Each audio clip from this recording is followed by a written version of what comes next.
Hanggang saan kayang mag-survive ng ating katawan?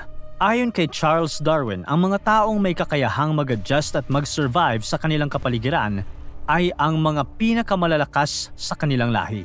Kaya kung nakikinig ka sa videong ito, base sa Theory of Evolution ni Charles Darwin, isa ka sa mga natitirang survivors.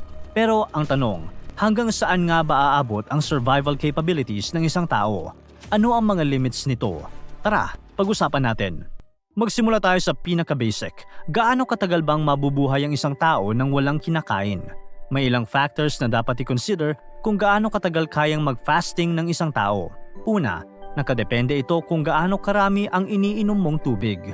Isa sa pinakasikat na fasting sa kasaysayan ay ang ginawa ni Mahatma Gandhi noong 1924. Sa loob ng 21 days, hindi kumain si Gandhi at uminom lamang ng kaunting tubig. Isang malaking factor rin ang katawan ng isang tao. Maraming eksperto ang naniniwala na mas maganda kung mataas ang iyong timbang at obese ka. Napatunayan ito sa isang study noong 1973 nang tinulungan ng Department of Medicine ng University of Dundee ang isang obese na lalaki sa pangalang Angus Barbieri.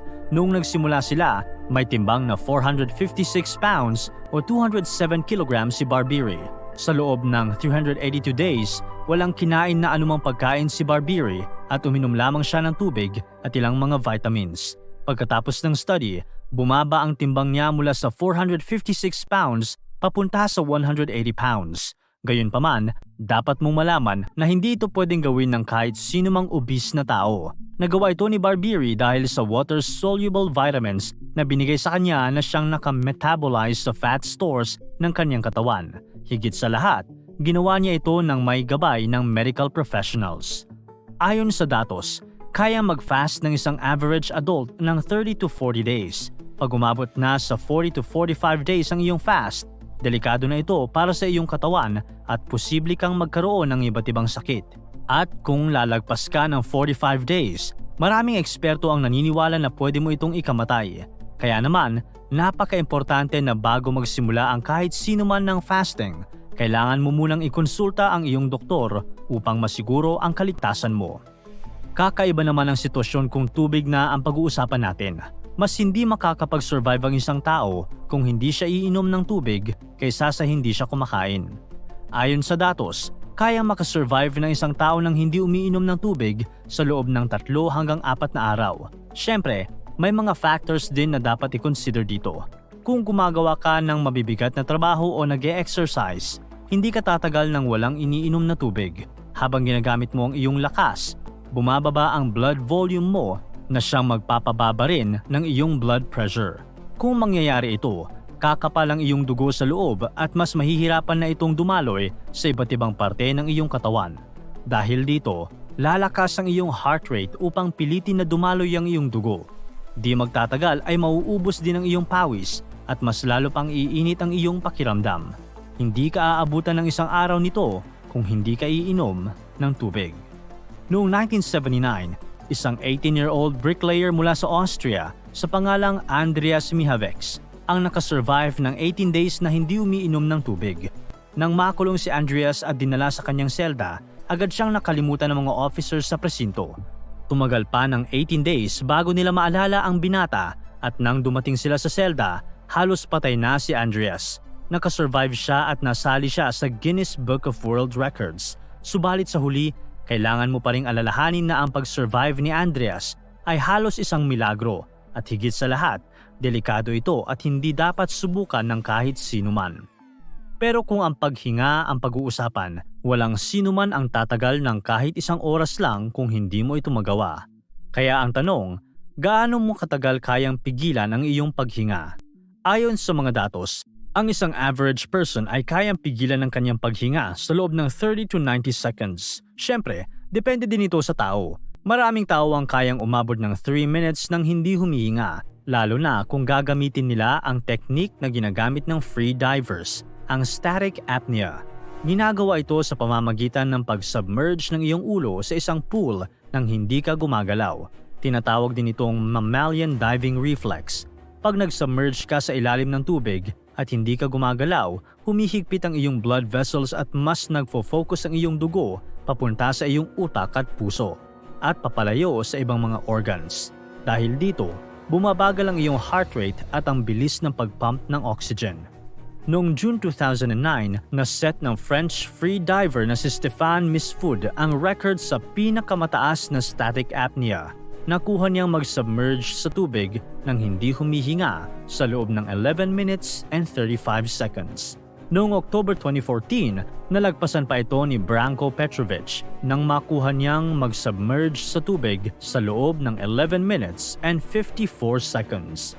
Pero kung gusto mo talagang mas tumagal pa, makakatulong ang paglanghap ng pure oxygen. At ito mismo ang ginawa ni Alex Segura na siyang lumanghap ng pure oxygen bago mag-submerge. Tumagal siya ng 24 minutes sa tubig nang hindi humihinga. Magpunta naman tayo sa taas o baba ng temperature na kaya nating mag-survive. Lingid sa kaalaman ng marami, mataas ang tolerance ng mga tao sa init. Kung hindi ka naniniwala, tignan mo na lang ang Badwater Ultramarathon na ginaganap taon-taon sa Death Valley ng California sa US. Ayon sa mga datos, umaabot sa 50 to 53 degrees Celsius ang init ng ruta ng mga runners na nagko-compete sa marathon. Sa lugar ding ito, na-record ang pinakamainit na temperature na na-record sa mundo na nasa 56.7 degrees Celsius. Ayon sa mga eksperto, ang pinakamataas na temperature ng isang lugar na kaya mag-survive ang isang tao ay 60 degrees Celsius. Kung ganito ang mangyayari, mabubuhay ka pero hindi rin magtatagal. Dahil pagkatapos ng 10 minuto lamang, tataas sa 40 to 42 degrees Celsius ang body temperature mo mula sa 37 at magkakaroon ka ng hyperthermia. At kung body temperature na lang din ang pag-uusapan, isang lalaki ang nag-set ng record para sa pinakamainit na body temperature na nakasurvive ang isang tao. Noong July 10, 1980, dinala sa Grady Memorial Hospital sa Atlanta, Georgia si Willie Jones matapos siyang magkaroon ng heat stroke dahil sa init ng panahon. Pagdating niya sa ospital, napag-alaman ng mga doktor na umabot na sa 46.5 degrees Celsius ang kanyang body temperature. Napakataas nito kung iisipin mo na ang normal body temperature ng isang tao ay 37 degrees Celsius. Tumagal ng 24 days si Jones sa ospital bago pa siya ma-discharge. Kung sanay tayo sa mainit, mas mababa naman ang tolerance natin sa malamig. Ayon sa mga eksperto, inilalabas ng ating katawan ang init na natatanggap nito at hindi iniimbak. Ito ang rason kung bakit mas mababa ang tolerance natin pagdating sa lamig kaysa sa init. Kung 37 degrees Celsius ang normal body temperature, pag bumaba ito sa 35 degrees, manginginig ka na at puputla ang iyong katawan.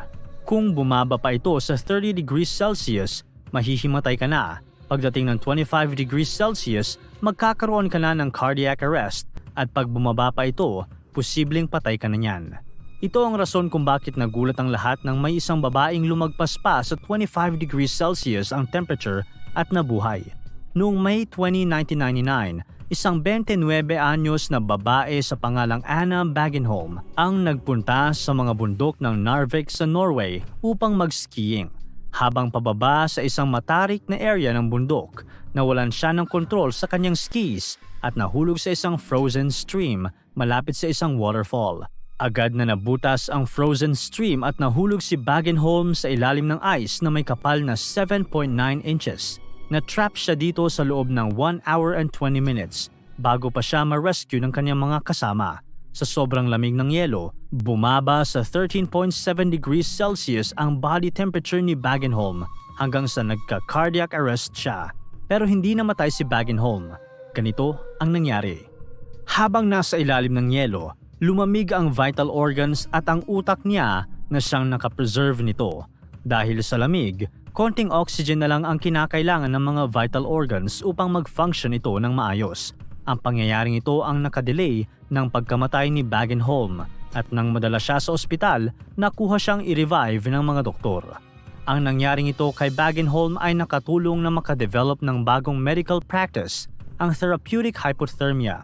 Pinalalamig ng mga doktor sa 32 degrees Celsius upang ma-preserve ang vital organs ng mga taong sumasabak sa isang open heart surgery at mga taong nagka-stroke, liver failure at epileptic seizures. Madedelay ang epekto ng mga sakit na ito at pwede pang ma-revive ang pasyente. Hanggang ngayon, ang 13.7 degrees Celsius na body temperature pa rin ni Bagenholm ang may hawak ng record na pinakamalamig na body temperature na pwedeng makasurvive ang isang tao. Kahit ano pa ang survival limits ng isang tao, kailangan mo pa rin magpahinga. Gaano mo katagal kayang hindi matulog? Ayon sa mga experts, masama ang epekto ng sleep deprivation para sa tao. Napatunayan ito noong December 1964 nang maset ng 17-year-old college student na si Randy Gardner ang record para sa dami ng sunod-sunod na araw na hindi natutulog. Sa kabuuan, hindi natulog si Gardner sa loob ng 264.4 hours o 11 days and 24 minutes. Ayon sa mga nag-obserba kay Gardner, nagpakita ng ilang symptoms ng psychosis si Randy habang ginagawa ang experiment. Nagkaroon siya ng iba't ibang delusion, naging paranoid, naapektuhan ang memory na tila may mga ilang bagay na siyang hindi maalala at sa kabuuan ay hindi nakapag-isip ng mabuti. Nakarecover naman si Gardner pagkatapos ng experiment na kanyang ginawa, pero delikado pa rin iyon. Maswerte siya at hindi siya nakadevelop ng fatal familial insomnia, isang klase ng insomnia kung saan habang tumatagal ay mas lumalala pa ito. Kapag may ganito ka, hindi nagfa-function ng maayos ang iyong thalamus, ang parte ng iyong utak na nagkokontrol ng pagtulog at paggising. Napunta man sa Guinness Book of World Records ang ginawa ni Gardner, tinanggal na rin ito ng committee dahil sa takot nila na may iba pang mga tao na susunod sa ginawa ni Gardner at magkakaroon ng masasamang effects sa katawan. Kaya naman, huwag mo itong susubukan. Ang punto ng video na ito ay survival o pagkabuhay. Kaya naman, dapat lang na ang panghuling survival limit na pag-uusapan natin ay kung anong edad nga ba ang limit para sa isang tao. May limit nga ba? Ayon sa mga datos, ang pinakamatandang tao na nabuhay sa kasaysayan ay isang babae mula sa France sa pangalang Jeanne Calment. Ipinanganak siya sa taong 1875 at namatay noong 1997. Ang ibig sabihin nito, namatay siya sa edad na 122. Eto, konting trivia. Hindi ka na dapat magulat na French si Jeanne dahil ayon sa database ng Gerontology Research Group, karaniwan sa mga pinakamatandang tao sa kasaysayan ay nagmula sa Japan at syempre sa France. May iba't ibang theory sa mga experts tungkol sa edad ng isang tao. Ayon kay Dr. John Vige, may limit ang edad na pwedeng maabot ng isang tao. Naisip niya ito nang tignan niya ang International Database on Longevity at nakita niya na noong una ay tumataas ang life expectancy natin pero huminto na ito noong 1980s at hindi na umabante pa hanggang ngayon. Gayunpaman, may ibang scientist din na hindi naniniwala dito, lalo na dumadami na rin ang umaabot sa edad na 105. Ayon sa mga eksperto, ang probability ng pagkamatay ng isang tao ay nagiging patas pagdating sa edad na 105. Ang ibig sabihin nito, pagkarating sa ganitong edad, hindi na tataas o bababa ang probability mo na mamamatay kahit anong edad pa ang abutan mo. Sa huli, survival pa rin ang isa sa pinakaimportanteng bagay para sa atin at nakadepende na lang ito sa tao kung ano ang limits mo. Para tuloy-tuloy ang saya at kwentuhan, huwag kalimutan mag-subscribe sa Bubbly YouTube channel at pindutin ang notification bell.